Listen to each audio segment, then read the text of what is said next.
2차시 분석 환경 준비하기 세 번째 시간입니다. 이번에는 우리가 다루는 데이터셋에는 어떠한 종류가 있고 어떠한 특성을 가지고 있는지를 좀 비교해 보고요. 또 쉽게 이용 가능한 데이터 제공 사이트에는 어떤 것들이 있는지 국내외 민간 공공 부분에 대한 사이트들을 소개하는 시간입니다.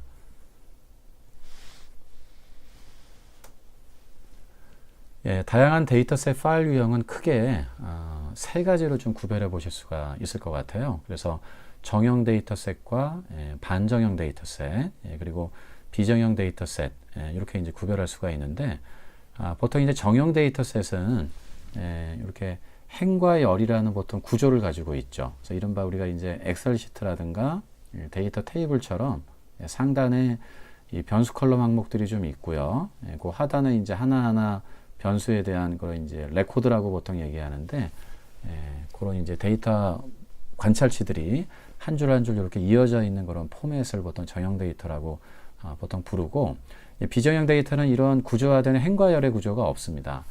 여러분 블로그상에 기록한 소셜상에서 이렇게 언급하는 이런 이제 메시지 같은 것들, 이런 것들은 어떤 행과 열의 구조가 아니라 원문 그대로 나열되어 있는 형태잖아요. 그리고 이제 이런 멀티미디어 파일 같은 거, 이미지라든가 뭐 오디오라든가 동영상 같은 것도 행과 열의 개념이 있는 게 아니라 이미지 자체의 어떤 픽셀 정보라든가 사운드의 어떤 파동이라든가 이런 것들이 결합된 이제 동영상 파일이라든가 이런 것들이 있기 때문에 이런 걸 통칭해서 우리가 이제 비정형 데이터셋이라고 보통 부를 수가 있겠고요. 이제 반정형 데이터셋이라는 것은 정형 데이터셋과 비정형 데이터셋을 약간 결합하여는 그러한 스타일입니다. 그래서 정형 데이터셋은 주로 이제 사람들이 이해하기가 좀 좋죠. 물론 이제 컴퓨터가 다 해석할 수 있는 포맷이긴 합니다만, 사람들이 작성하거나 입력하거나 관리하거나 또 분석할 때 상대적으로 이제 유저 입장에서 관리하거나 분석에 좀 용이한 그런 형태라고 보시면 되고요. 비정형 데이터셋은 이제 일반적으로 이 변수 개념이라든가 행과 열의 개념들이 좀 없기 때문에 이미지가 딱 있거나 동영상이 딱 있거나 어떤 이제 굉장히 나열되어 있는 이런 활자되어 있는 문자 숫자 특수기호로 되어 있는 어떤 텍스트 파일이라든가 이런 것들은 이제 그 안에 어떤 패턴이 있는지 이게 쉽게 한눈에 이제 찾아보기가 쉽지 않습니다. 그래서 이런 것들은 주로 이제 그 비정형성의 데이터 셋이다 이렇게 볼 수가 있고요. 특히 이제 비정형 데이터 파일 중에서 저희가 이제 고유한 이 전용 데이터 파일이 있습니다. 그래서 R도 우리가 이제 그 메모리 영역에서 데이터를 다루다 보면 저희가 이제 나중에 그 안전하게 .R 데이터란 이름으로 이렇게 이제 저장을 할 예정인데요. 이 파일은 오직 R에서만 읽어볼 수 있는 일종의 이제 기계어로 작성된 데이터 포맷이라고 볼 수 있죠. 흔히 이제 저희가 0과 1로 구성되어 있다고 그래서 바이너리, 이진 데이터, 기계어로 인식 처리할 수 있는 데이터 포맷이라고 이렇게 되어 있습니다. 그래서 이런 걸 통칭해서 우리가 비정형 데이터라고 얘기하고요. 반정형 데이터는 이제 정형 데이터와 비정형 데이터의 약간 중간 성격이에요. 그래서 내용을 이제 보시면은 이제 제이슨이란 파일을 요새 이제 많이 활용하고요. 과거에는 XML 데이터, 여전히 뭐 XML도 많이 씁니다만 이런 데이터셋을 씁니다. 그래서 데이터는 이제 뒷장에서 조금 더 구체적인 사례를 보실 텐데, 이제 실제 들어있는 데이터 내용이 데이터를 보관하거나 관리하거나 저장 용도로 사람이 이해하기도 좀 괜찮습니다. 그런 면에서 또 컴퓨터 간에 데이터를 이렇게 전송한다거나 교환한다거나 처리할 때도 조금 편리한 그런 성격이라서 제이슨 파일이나 XML 파일로 인터넷상에 시스템 간의 데이터를 공유하거나 제공하거나 이럴 때는 이런 형식으로 주로 많이 쓰는 형태다. 이렇게 보시면 될 것 같아요. 조금 더 사용자 친화적은 않죠. 아무래도 컴퓨터가 이해할 수 있는 구조가 좀 탑재되어 있다 보니까 조금 복잡하게 보이는 측면들이 좀 있습니다만, 그래도 인간들이 쉽게 작성하고 이렇게 이제 해석도 좀 용이한 이런 포맷을 가지고 있다고 보시면 되겠습니다. 자, 어쨌든 이 반정형 데이터도 마찬가지고요. 비정형 데이터도 결국에 이 자체를 분석하는 건 아니죠. 저희가 데이터 분석을 하려면 결국엔 변수 단위로 변수 안에 이제 주제별로 우리가 어떤 데이터들을 일목요연하게 관리하고 그런 변수 간의 어떤 관계나 사칭 연산을 적용해서 분석을 해야 되기 때문에 반정형 데이터도 결국엔 정형 데이터로 이렇게 만들어야 되고요. 비전형 데이터도 결국엔 정형 데이터로 만드는 작업을 해야 됩니다. 그리고 정형 데이터로 만든다는 거는 이렇게 상단에 변수 목록을 이렇게 제시하고요. 변수에 해당되는 이런 레코드, 관찰치라고 하는 이런 구조, 행과 열을 갖고 있는 이런 구조로 만들어서 우리가 분석을 한다. 이렇게 이해하시면 될 것 같습니다. 예, 그러면 좀 세부적으로 들어가서 어떤 식으로 데이터가 이렇게 생겼는지를 하나하나 저희가 좀 살펴보도록 좀 하겠습니다. 먼저 정형 데이터셋의 형태를 기본적으로 좀 제시하고 있는데요. 가장 쉽게 우리가 만날 수 있는 파일이 왼쪽에 있는 plain text 파일이라는 포맷입니다. plain이라는 게 굉장히 좀 평이하다. 이런 이제 의미를 좀 가지고 있는데요. 그만큼 여러분 그 메모장 같은 데서 열어볼 수 있는 그런 이제 파일 포맷이죠. 그래서 아무 데서나 쉽게 이렇게 열어볼 수가 있다. 즉 이 말은 엑셀이나 이런 SPS 같은 이제 상용 도구 같은 SES라는 상용 도구는 해당하는 이제 전용 프로그램이 있어야 열 수가 있거든요. 근데 이제 이 파일은 그렇지가 않고 이렇게 어느 프로그램에서도 쉽게 열어볼 수가 있는 이런 프로그램이기 때문에 가장 표준화되고 일반화돼서 데이터 공유라든가 데이터 관리 목적으로 많이 활용되고 있는 포맷이다. 이렇게 보시면 되겠습니다. 다만 이제 오픈했을 때 해당 내용이 어떤 그 그리드 구조가 있지 않고요. 이 상단에 보면 역시 얘도 변수 목록이 이렇게 제시가 되어 있잖아요. 그리고 그 아래쪽으로 한 줄 한 줄 어떤 고객들의 그런 이름이라든가 성별이나 직업, 이용 실적 같은 정보들이 한 줄 한 줄 이제 레코드 단위로 이렇게 기록되고 있는 정형화된 대표적인 어떤 포맷이다. 이렇게 보시면 되겠습니다. 그래서 요거는 이제 그 변수 목록이라든가 데이터들을 일일이 구별하기 위해서 콤마 기호라든가 세미콜론 아니면 이제 탭키 같은 걸 눌러가지고 간격이 좀 떨어진 상태로 이렇게 이제 관리가 돼야 컴퓨터가 지나가면서 하나하나씩 이렇게 콤마를 기준으로 구별해서 이렇게 이제 로딩해서 분석에 이렇게 활용할 수가 있겠죠. 자, 엑셀 파일을 이제 가운데서 지금 화면을 보고 계신데요. 엑셀 파일로 대표적인 정형 데이터라고 볼 수 있죠.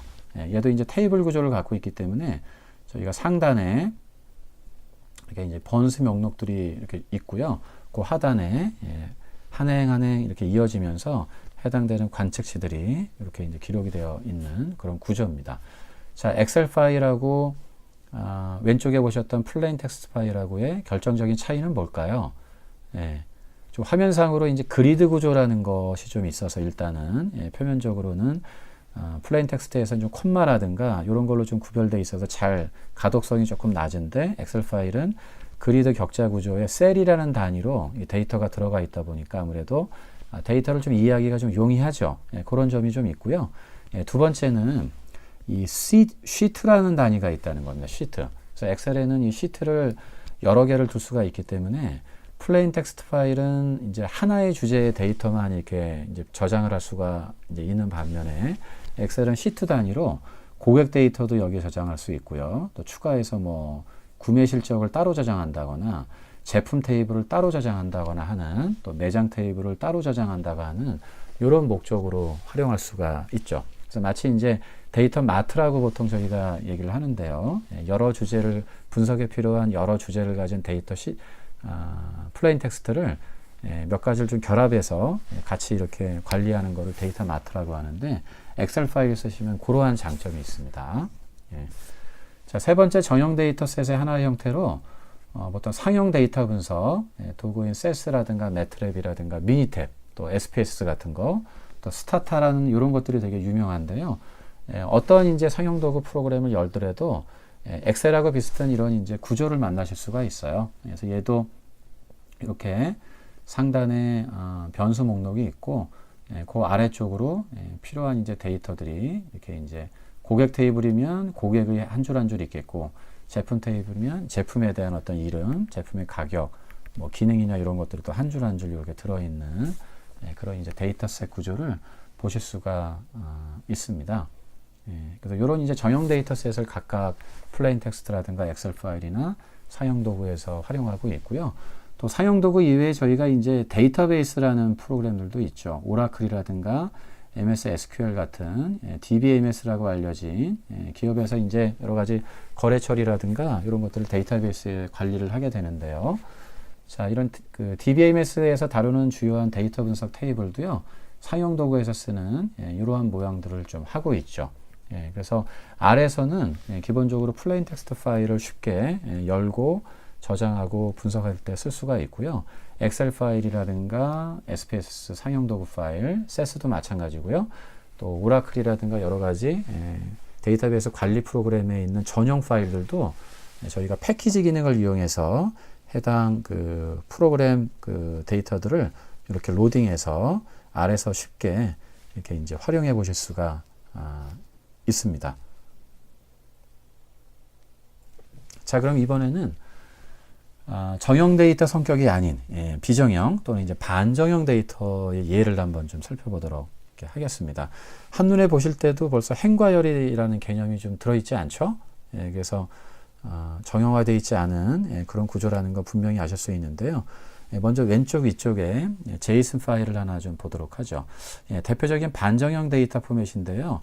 왜 반정형이냐면 사실 그 앞서 소개했었던 고객 테이블의 어떤 정형 데이터 포맷을 약간 이제 제이슨 파일 포맷으로 이렇게 만든 거죠. 그래서 흔히 이제 자바스크립트를 웹페이지를 좀 만드는 자바스크립트라는 언어가 있는데 워낙 이제 사용자가 많다 보니까 그 문법 규칙을 이용해서 데이터도 이렇게 만들 수 있다는 그런 파일 포맷이에요. 그래서 이제 요 자바스크립트 포맷이 자바 언어에 좀 국한됐다고 생각하시기가 쉬운데 여러 가지 R이나 파이썬 이런 데서 쉽게 호출해 가지고 데이터를 관리하거나 특히 시스템 간에 전송하거나 교환하거나 호환할 때 아주 그 사람들도 어느 정도 이해하기 좋고 또 시스템들도 이게 다루기가 좀 편리한 이런 코드라서 처리 속도나 이런 면에서도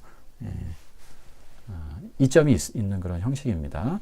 일단 그 행과 열의 구조는 아니지만요. 여기도 보시면 이제 그 이름이란 측면에서 매칭이 이렇게 돼 있고요. 그다음에 이제 그다음 성별이란 변수에 대해서 남자는 1번, 여자는 2 이런 게 매칭이 돼 있고 또 이제 직업 면에서도 직업 변수가 또 에이지 변수가 이런 방식으로 변수하고 어떤 값, 변수 값 뭐 이런 식으로 어떤 그 변수하고 데이터 값이 매칭되는 형태대로 데이터가 좀 기록이 돼 있죠. 다소 약간 좀 복잡해 보이는 측면은 좀 있습니다만 그래서 완벽한 정형 데이터처럼 변수 목록이 상단에 있고 그 아래쪽에 이렇게 행 단위로 어떤 레코드가 있는 구조는 아닙니다만 어느 정도 변수 데이터 이런 구조를 갖고 있어 사용자 입장에서도 이해하기 좋고 또 이대로 데이터셋을 만들 수도 있죠. 편리하게. 또 그러면서도 컴퓨터가 자료 처리할 때 조금 더 이제 해독이라든가 시스템상에서 데이터를 불러들여서 교환하거나 전송할 때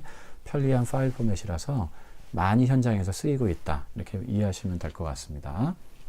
자, 그리고 비정형 데이터의 대표적인 형태가 바로 이제 뭐 이런 블로그상에 게시된 글이죠.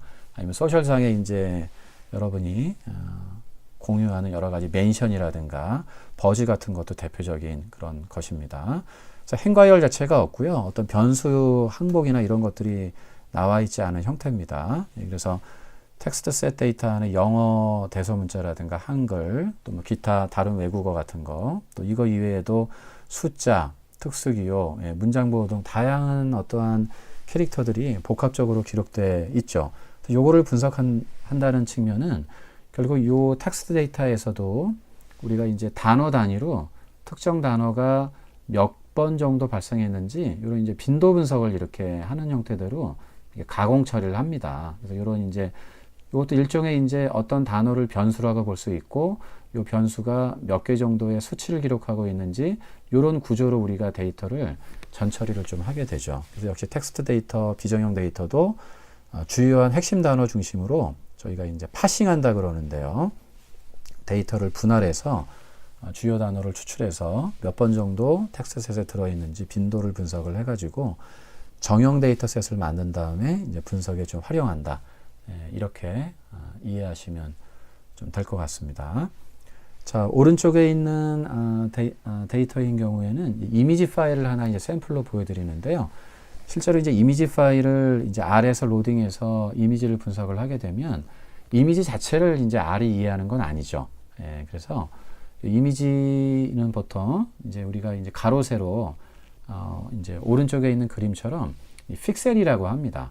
가로 세로 이제 이러한 이제 구조 속에 뭐 20 곱하기 20, 뭐 1024 곱하기 768 이런 게 다 이제 픽셀 모니터의 이제 크기인데요.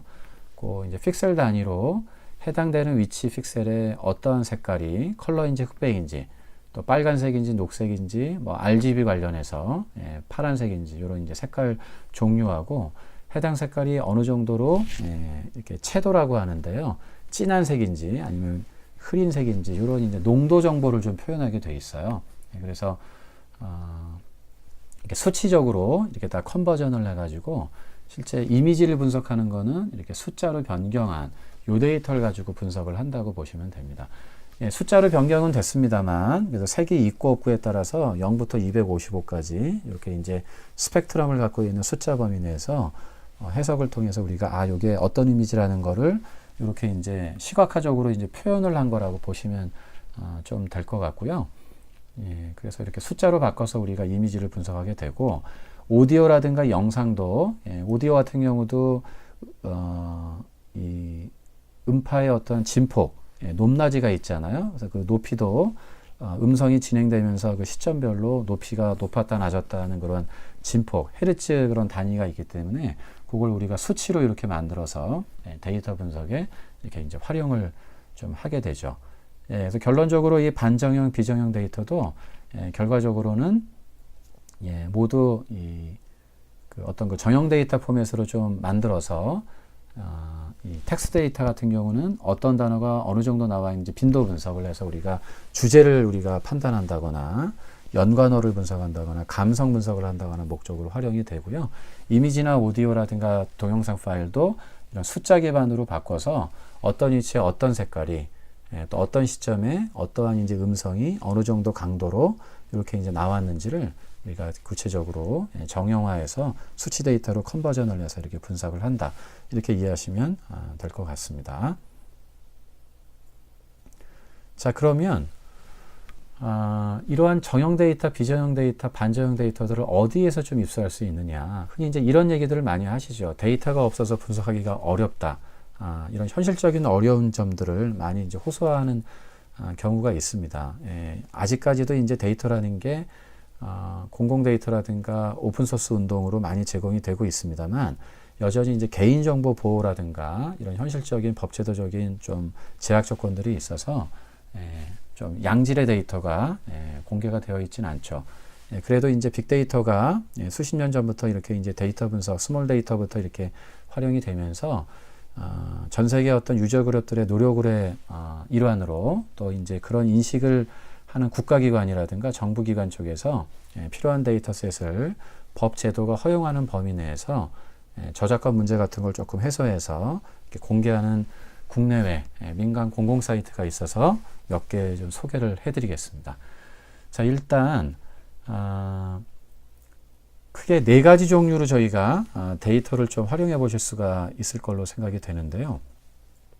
먼저 R 베이스 버전을 우리가 설치한다거나 추천 패키지 또는 이제 기여 패키지라고 해서 1만여 개 이르는 여러분 별도의 그런 패키지 같은 걸 다운로드해서 메모리를 로딩하시게 되면 그 패키지 안에 예제 데이터셋이 이미 디폴트로 탑재가 되어 있어요. 그래서 R 내부에 이미 여러분 하드디스크에 이미 R 베이스 버전을 설치를 하셨고 또 이제 한 10여 개 정도 별도의 이제 부가적인 이런 이제 좋은 패키지 같은 걸 별도로 인스톨 해 보실 텐데요. 그 안에 예제 데이터들이 이미 탑재가 되어 있습니다. 그래서 그걸 R 내부 데이터라고 하는데 이런 걸 쉽게 우리가 호출해 가지고 분석 목적에 쓸 수가 있죠. 이것만 가지고도 굉장히 다양한 종류, 또 규모도 굉장히 각양각색으로 있습니다. 변수 개수라든가 레코드 개수가 천차만별로 이렇게 존재하고 있기 때문에 그거를 또 호출해서 우리가 쓰는 예제도 같이 한번 다뤄볼 예정이고요. 또 우리가 이제 입수한 데이터를 여러분 하드디스크에 이렇게 이제 위치해 놓은 상태에서 그걸 이제 자유롭게 로딩해서 분석을 해보실 수가 있겠죠. 그래서 어떤 인터넷이라든가 어떤 뭐 이미 어떠한 뭐 유저 그룹한테 제공받은 그런 데이터가 있으면 PC에 하드디스크 워킹 경로에 따로 이렇게 저장을 좀 해놓으신 다음에 이걸 하나하나 이제 메모리를 로딩해서 이렇게 분석할 때 쓰실 수가 있겠습니다. 예, 그리고 인터넷 사이트에서도 여러 이제 국내외 공공 민간 사이트에서 데이터셋을 아예 체계적으로 정리해서 제공해주는 사이트들이 있어요. 그래서 요거는 뒷장에서 조금 상세하게 국내외를 좀 나누어서 이렇게 소개를 해드리도록 좀 하겠습니다. 예, 그리고 네 번째 방식은 저희가 직접 인터넷상의 이제 스크래핑 기능을 이용해서 저희가 데이터를 대규모로 이렇게 긁어온다는 표현을 하는데요.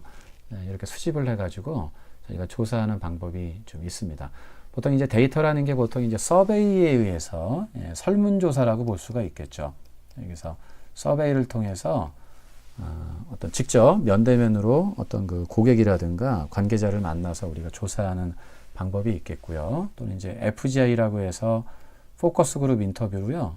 서베이도 이제 좀 몇백 명 단위로 진행이 되기 때문에 FGI는 좀 제한적인 10여 명 안팎의 이런 전문가들 인터뷰를 통해서 해당하는 어떤 변수에 대한 그런 이제 전문가의 견해들을 계량화해서 이렇게 이제 조사하는 방법들을 보통 합니다.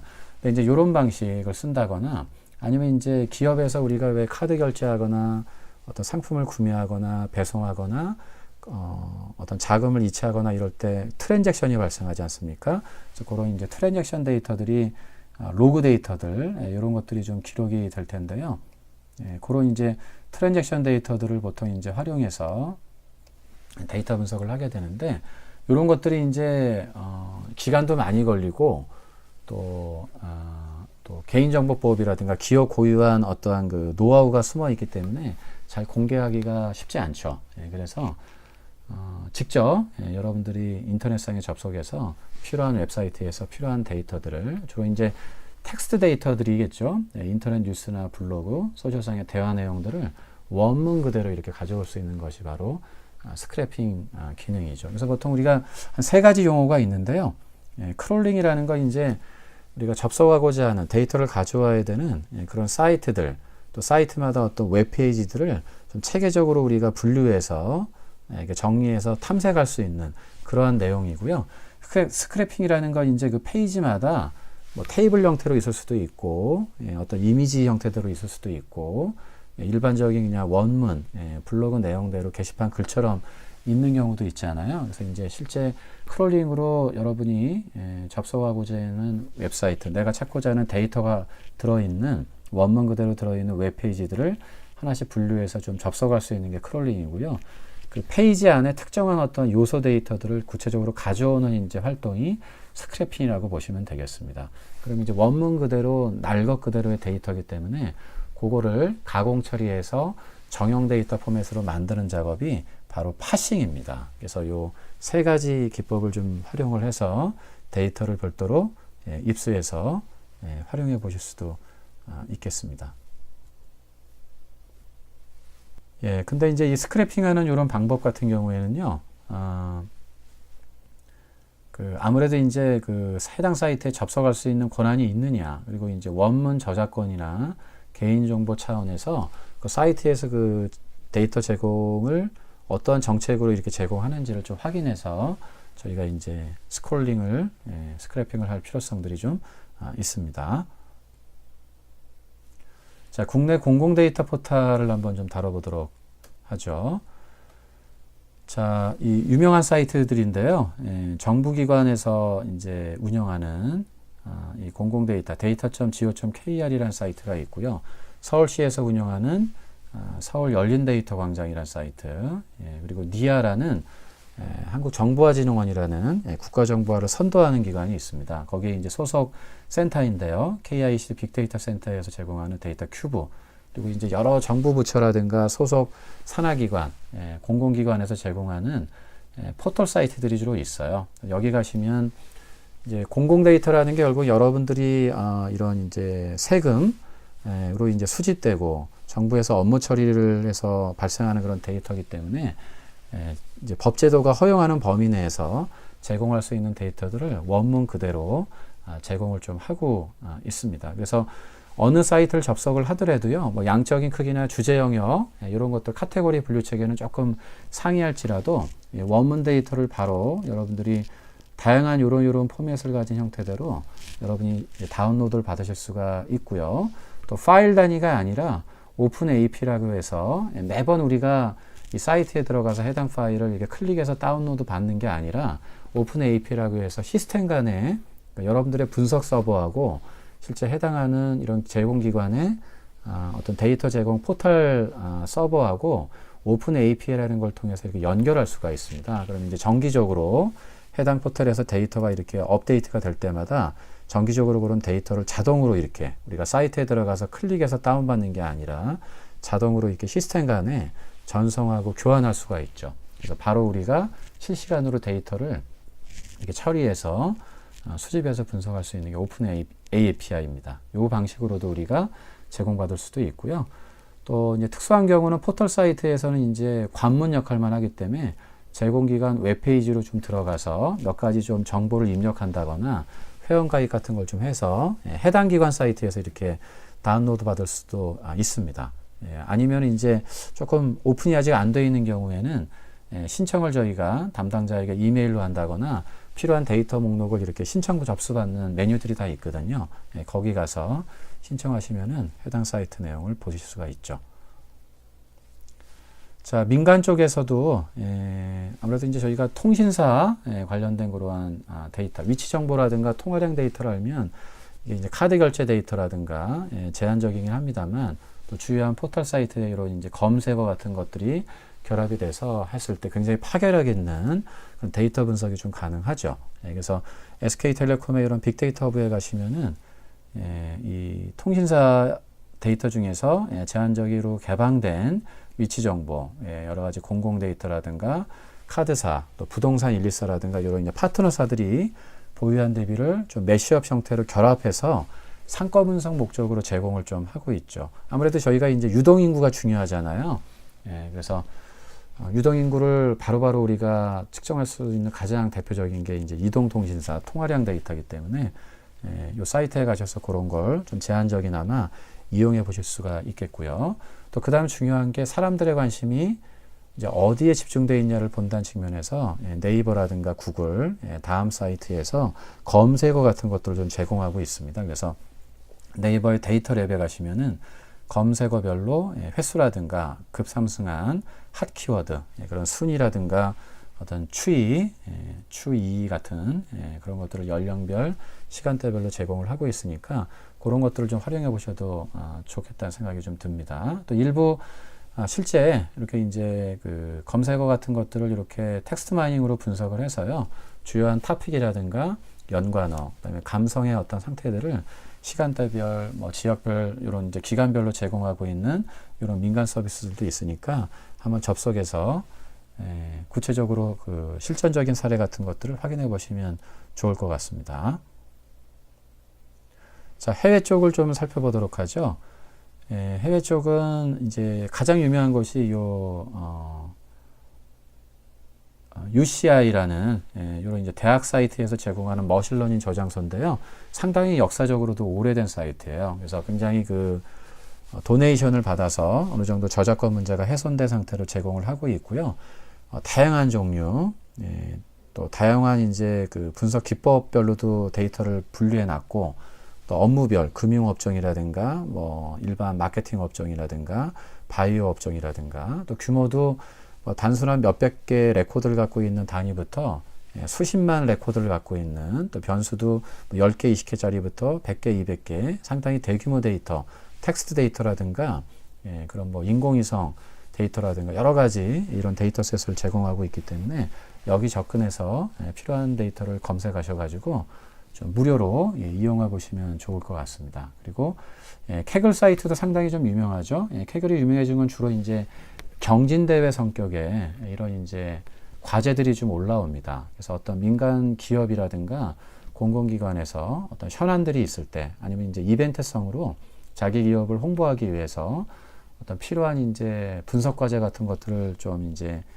제안을 하죠. 그리고 이제 다뤄볼 수 있는 그런 이제 아주 실전적인 데이터셋도 같이 제공을 하기 때문에 타이틀이 걸려 있는 경우도 있습니다. 상금이 뭐 1억 원을 안팎하는 경우들도 있고요.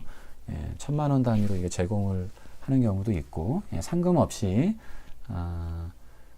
어떤 이제 과제 성격으로 제안을 하는 경우에 여러분들 누구나 접근해 가지고 나는 이런 식으로 문제를 좀 풀어봤습니다 하는 결과, 그런 이제 분석 예측 모델이라든가 분석 결과 같은 걸 이렇게 캐글 사이트에 등록할 수가 있습니다. 그래서 그러면 그 퍼포먼스가 좋다. 그러면 어떤 점수 같은 걸 획득을 하셔가지고 순위 같은 걸 올리실 수가 있죠. 그럼 실제 이제 외국에서는 데이터 사이언티스트를 채택할 때 학력이라든가 단순한 뭐 직장 경력, 프로젝트 경력만 보는 게 아니라 실제 이 캐글 사이트에서 어떠한 활동 이력이 있는지, 어떤 문제들을 어느 정도 순위로 이렇게 이제 풀어낼 수 있는지가 다 여기 이제 계량화된 이제 근거 데이터로 여기 이제 남길 수가 있기 때문에요.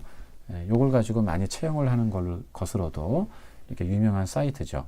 그래서 여러분들이 요 해외 사이트에서도 아주 실전적이고 최신 데이터셋을 누구나가 이렇게 선의의 경쟁을 통해서 다뤄보실 수가 있겠습니다. 그리고 이제 아마존이라는 사이트, 또 MS, 아마존의 이제 AWS, 아마존 웹 서비스의 약자고요. MS 사이트에 이제 그 애저라는 사이트가 있습니다. 여기에서도 일부 이제 클라우드 서비스라고 해서 좀 대규모 데이터라든가 특히 이제 또 딥러닝 같은 걸 하시려면 GPU 같은 그래픽 그 연산 처리하는 장비 자체가 상당히 비싸거든요. 그래서 개인이 좀 구비하기가 어렵기 때문에 필요한 만큼 이제 사용료를 내는 방식으로 아마존이나 MS 애저 사이트에서 클라우드 서비스로 이미 이제 해당 사이트에 R이나 파이썬 같은 이런 이제 그 분석 도구들이 탑재가 되어 있죠. RStudio 같은. 그래서 그걸 쉽게 바로바로 우리가 언제든지 회원 가입을 해가지고 이용하실 수가 있고요.